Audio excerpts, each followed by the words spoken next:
Bienvenidos. Hoy, bueno, tenemos un panorama informativo bastante amplio, ¿eh? Fuentes muy diversas. Sí, vamos desde un acuerdo de paz internacional que es noticia hasta mucha agitación acá en Argentina. Política, social. Y también tenemos noticias más locales, ¿no? De misiones, policiales, servicios y hasta deportes. Exacto. La idea es, como siempre, tratar de entender qué hay detrás de todo esto, conectar los puntos clave. Meterle una mirada profunda a estos temas. Eso mismo. Bueno, arranquemos afuera, si te parece. El tema internacional que está en todos lados, Gaza. Sí, un avance que se reporta como significativo, ¿eh? Un acuerdo de paz y con Donald Trump como impulsor destacado, según las fuentes. Lo primero concreto fue un canje, ¿verdad? Los últimos rehenes de Hamás, 20 personas, liberadas después de, 738 días. Muchísimo tiempo. Y a cambio, Israel liberó a 1969 presos palestinos, un número grande. Es un alivio enorme para muchas familias, seguro. Se menciona la liberación de 3 argentinos, Eitan Horn, Ariel y David Cunio. Sí, y bueno, sigue la esperanza por Lior Rudaif, por la restitución de su cuerpo. Todo esto se firmó simbólicamente en Sharm el-Sheikh, en Egipto. Egipto jugando un rol clave ahí. Totalmente. Y Trump, bueno, hizo declaraciones fuertes. Dijo que era el fin de la guerra de Gaza. Lo calificó de impensable. ¿Pero es realmente el fin o es más bien un primer paso? Yo creo que es más lo segundo, ¿no? De hecho, ya se está hablando de conversaciones para una segunda fase. O sea, esto recién empieza, digamos. Claro. Y Egipto no solo puso el lugar para la firma. Su presidente, al-Sisi, anunció una conferencia internacional en noviembre para la reconstrucción de Gaza. Ah, mira vos. Sí, y al-Sisi lo ve como una base para la solución de 2 estados. Para cerrar un capítulo doloroso, dijo. Suena bien, pero, bueno, siempre hay un pero en estos conflictos, ¿no? Las tensiones siguen ahí mismo, bajo la superficie. Totalmente. Aquí es donde la cosa se pone más densa, digamos. A ver. Porque las fuentes también recogen denuncias muy serias. Por un lado, jamás habla de horrendas torturas psicológicas y físicas a los presos palestinos que liberó Israel. Acusaciones graves. Muy graves. Y del otro lado, Israel acusa a Hamás de incumplir. Dicen que solo entregaron 4 de los 28 cuerpos de rehenes fallecidos que supuestamente tienen. O sea, ni bien se firme el acuerdo, ya empiezan los cruces. Exacto. El ejército israelí confirmó que recibió esos 4 cuerpos vía la Cruz Roja, pero la acusación sobre el resto está ahí. Mucha desconfianza todavía. Mientras tanto, no podemos olvidarnos del costo humano de todo esto. Más de 2 años. Las cifras son tremendas. Las autoridades sanitarias de Gaza reportan casi 68,000 muertos. 68,000. Y más de 170,000 heridos. Es una catástrofe humanitaria. Por eso la ONU ya se está moviendo, ¿eh? Anunciaron $11 millones para ayuda urgente. Se necesita, seguro. Y en nuestra región, en Latinoamérica, ¿cómo se ve todo esto? Hay distintas posturas, como era de esperar. Refleja un poco los alineamientos, ¿viste? A ver. Venezuela, a través de su canciller Iván Gil, pide seguir presionando por un Estado palestino con Jerusalén Oriental como capital y que Israel se retire a las fronteras del 67. La postura histórica, digamos. Sí. En cambio, Petro en Colombia, celebra el alto el fuego, pero rechazó de lleno la idea de Trump de que Israel indulte a Netanyahu. Dijo que la justicia de cada país debe ser respetada y apoya un futuro juicio por crímenes de guerra. Fuerte también. ¿Y Brasil? Lula reconoció el rol de Trump en el cese al fuego, pide paz definitiva, pero hizo una distinción interesante. Dijo que su problema es con Netanyahu, no con Israel. Ah, mira. Sí, dijo algo como, cuando Netanyahu ya no esté, no habrá ningún problema. Una jugada diplomática, calculada. Interesante.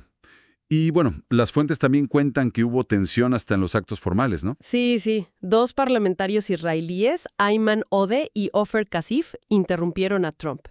Sacaron un cartel que decía genocidio. Los terminaron expulsando. ¡Qué momento! Y después, otra cosa inesperada. Trump, ahí mismo, le pide al presidente israelí Herzog que indulte a Netanyahu por sus causas de corrupción. En medio de todo. Vaya, qué mezcla. Diplomacia, política interna, gestos. Un acuerdo que es un respiro, sin dudas, pero los cimientos parecen todavía muy frágiles. Sí, un primer paso, pero el camino es larguísimo. Totalmente. Bueno, dejemos Medio Oriente y volvamos acá, a Argentina, porque las fuentes pintan un panorama local intenso. Mucha tensión política, reclamos sociales. Sí, hoy mismo, por ejemplo, tenemos un paro docente nacional. Cierto. ¿Impulsado por quién? Por CETERA, la confederación principal. Los reclamos son varios, ¿eh? Piden paritaria nacional, o sea, discutir salarios a nivel país. Algo que este gobierno no quiere. Exacto. Piden también que vuelva el FONID, el incentivo docente, que era una ayuda importante.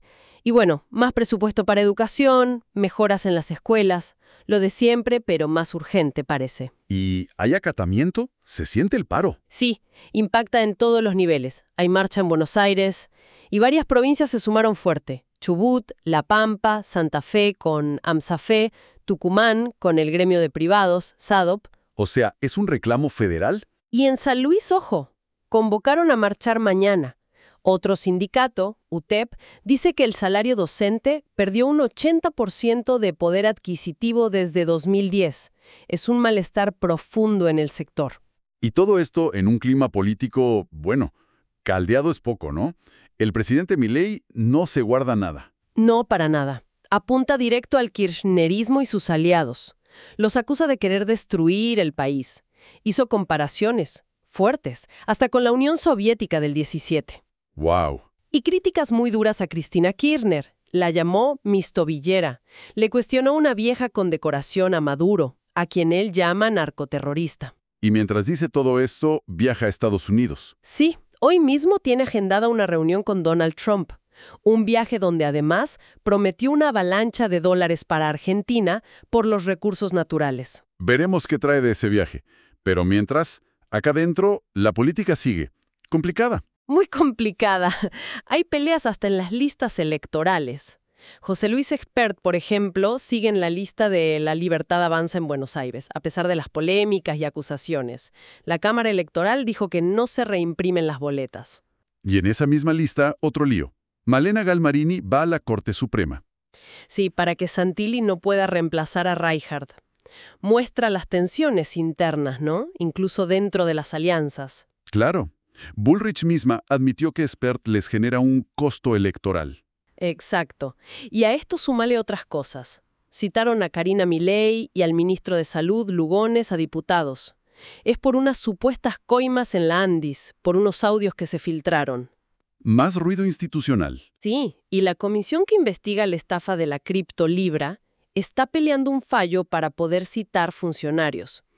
Y en Santa Fe, una candidata, Karen Tepp, tuvo que salir a desmentir afiches truchos que le atribuían querer expropiar campos. Campaña sucia, parece. Un frente político muy movido. Y eso se traslada a lo social y económico. Mira esta medida de ANSES.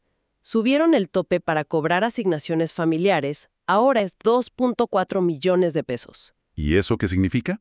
Que un 22% de los trabajadores registrados, o sea, más de 1 de cada 5, se queda sin esa asignación. El gobierno dice que es para preservar el carácter redistributivo, pero bueno, el efecto es un recorte para muchos. Y mientras tanto, el ministro Sturzenegger sigue con su plan. ¿Cómo le dijo? DIP Motosierra. Eso. Sí, una revisión mensual de todos los contratos transitorios en el Estado.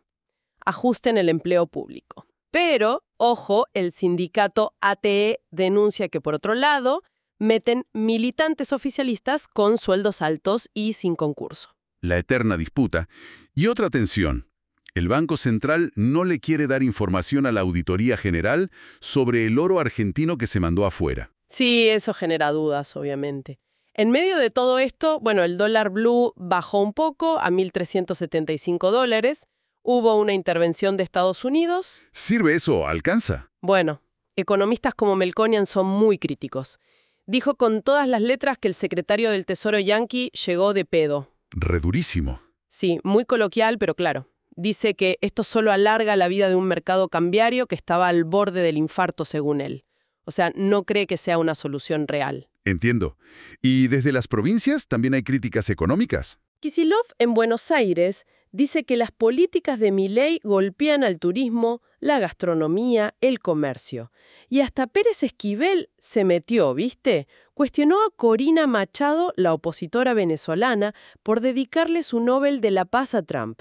Lo llamó el agresor a tu país. Una voz con peso simbólico. Sí. Y un último dato económico-social. La justicia obligó a la obra social Unión Personal, la de UPCN, a dejar de cobrar coseguros a gente que no era afiliada y a devolver la plata. Bien, definitivamente un escenario nacional complejo. Protestas, política al rojo vivo, economía bajo tensión. Ahora, vayamos a lo más local. Las fuentes nos traen bastante de Misiones. Sí, Misiones aparece bastante en las fuentes de hoy, sobre todo en temas policiales y de servicios.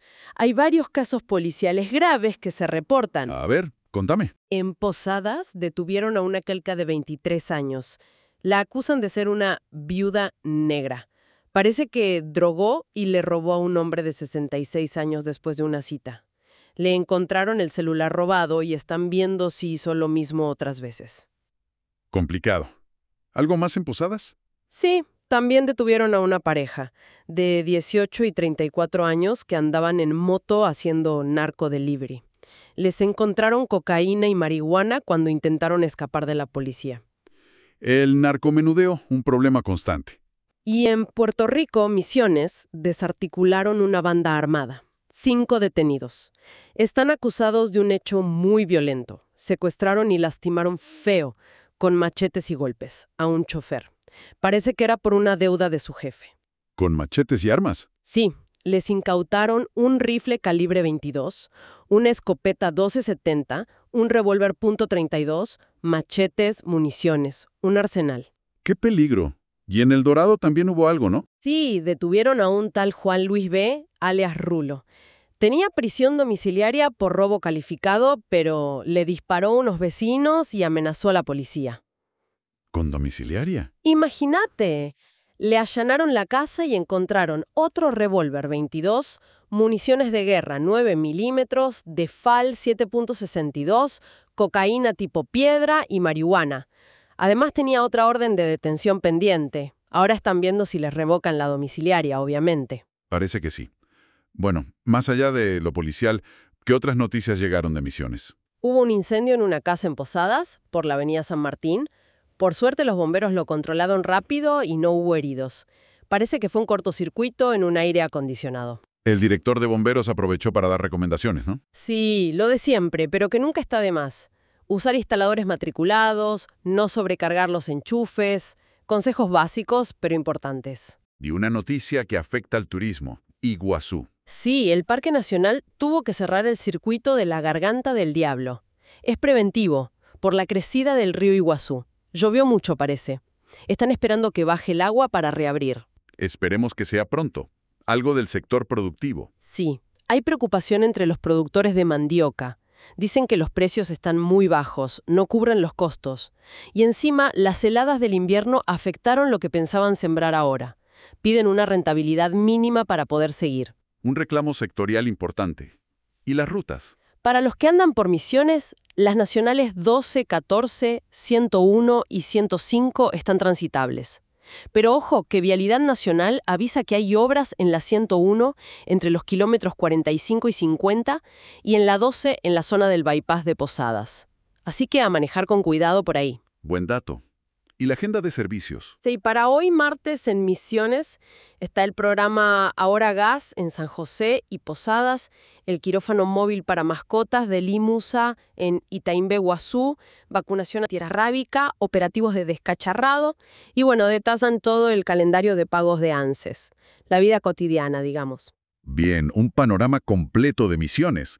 Desafíos de seguridad, economía sectorial, servicios. Y un pantallazo rápido de otras provincias, porque había muchas noticias. Sí, a ver, agrupando un poco, mucho tema policial y judicial grave. En Entre Ríos se encontraron un cuerpo desmembrado, investigan si es de un chofer ligado a un doble femicidio. El ministro Roncaglia estuvo en el lugar. Fuerte. En Chaco encontraron el cuerpo de una chica desaparecida, Gabriela Barrios, en un pozo. Hay detenidos. En San Luis empezó el juicio a una subinspectora acusada de matar a sus 2 hijos. Tremendo. En Santa Fe, la lotería detectó 40.000 apuestas ilegales de menores. En 3 meses. Hay una causa penal contra una empresa de pagos. 40.000. Increíble. Y en Quilmes, en Buenos Aires, 2 hechos violentos. Un militante libertario que le pegó a una jubilada en un acto. Y una adolescente asesinada en una fiesta en Bernal Oeste. ¡Qué panorama! ¿Y en lo político y económico provincial? También hay cosas. En Entre Ríos, una línea de la UCR llamó a votar en blanco, enojados por la alianza con Milei. En Mendoza, presentaron el presupuesto 2026, más de 1 billón de pesos. Incluye pedir deuda para obras. Y la nota de color. Un vecino de 100 años renovó la licencia de conducir por 3 años más. Un fenómeno. En Córdoba hubo una concentración sindical en una petroquímica por despidos. En Tierra del Fuego, los electrodependientes denuncian abandono de las obras sociales, que no les dan los insumos. En Tucumán, un supermercado Bea iba a cerrar, pero lo postergó. El sindicato está negociando por los empleos. Tensiones laborales y económicas que se replican. Exacto. Y un par más. Jujuy lanzó campaña contra el dengue y licita el transporte. Salta, la cineasta Lucrecia Martel recibió una medalla en México, presentó un documental sobre el asesinato del líder indígena Javier Chocobar. Un reconocimiento importante. Y una mirada a la región. Llegan denuncias desde Ecuador por agresión brutal del gobierno de Noboa a manifestantes. Protestaban por la quita del subsidio al diésel. Bien, un mosaico muy variado. De lo local a lo regional. Cambiamos de aire. Deportes. Juega la selección. Sí, hoy a las 9 de la noche. Amistoso contra Puerto Rico. En el Monumental. Vuelve Messi. Eso es lo importante. Vuelve reo. Sí. La mala es que Enzo Fernández se lesionó. Lo pasan Taise Sports y Telefe. Bien. Pero la gran noticia deportiva de estos días es otra, ¿no? Viene del fútbol femenino adaptado. Totalmente. Esa es la gran noticia. Las murciélagas, la selección argentina de fútbol para ciegas, son bicampeonas del mundo. Impresionante. Ganaron la final 2-0 a Inglaterra, allá en India. Y llegaron invictas, ¿eh? No les metieron ni un gol en todo el torneo. Le ganaron a Brasil en semis. Un campeonón. ¡Qué orgullo! Un logro tremendo. Sin dudas. Anoche las recibieron en Ezeiza, estuvo la senadora Fernández Agasti, que bueno, además de felicitarlas, destacó el potencial de las personas con discapacidad y tiró un palo al gobierno nacional, según las fuentes. Pero más allá de eso, el logro deportivo es gigante. Absolutamente. Algo más de fútbol local para cerrar. Rapidito. El torneo clausura. Zona A, muy peleada. Líder Defensa y Justicia 19, pero pegaditos Central Córdoba y Estudiantes 18. Zona B, manda Deportivo Riestra 24, seguido por Lanús 23. Y en Misiones hoy hay semi de ida del provincial femenino, Jorge Gibson Brown contra Luz y Fuerza de Iguazú. Bien, completo el panorama deportivo también. Entonces, a ver, si juntamos todo esto, ¿qué nos queda? El resumen de hoy nos muestra un mundo y un país en tensión constante, ¿no? Sí, por un lado ves intentos de calmar las aguas a nivel internacional como el acuerdo en Gaza. Pero son intentos que nacen ya con tensiones, con heridas muy profundas que siguen ahí. Ya que en Argentina esa tensión se vive fuerte. Una polarización política que no afloja, reclamos sociales bien concretos como el paro docente de hoy, y una economía que genera mucha incertidumbre, mucho debate sobre el rumbo, sobre el rol del Estado. Y cuando bajamos a lo local, como vimos con Misiones, se ve un poco ese reflejo de lo nacional. Pero también el día a día, ¿no? Los problemas de seguridad, las preocupaciones de los productores, los servicios que siguen funcionando. Y también cosas que unen, como el deporte. Claro, el triunfo de las murciélagas es como un punto de luz en medio de todo, ¿no? Totalmente. Y si intentamos conectar todo, lo que emerge es una Argentina lidiando con divisiones internas muy fuertes, con presiones económicas muy urgentes. Pero que no está aislada. Para nada, está metida de lleno en dinámicas internacionales complejas. Lo vemos con Gaza, con la relación con figuras como Trump. Y eso nos deja una pregunta picando, ¿no? Algo para seguir mirando. A ver. ¿Cómo va a jugar esa tensión entre lo urgente de acá adentro, lo doméstico, y esos alineamientos o presiones que vienen de afuera. ¿Qué equilibrios va a tener que hacer el país? ¿Qué compromisos, quizás inesperados, pueden aparecer?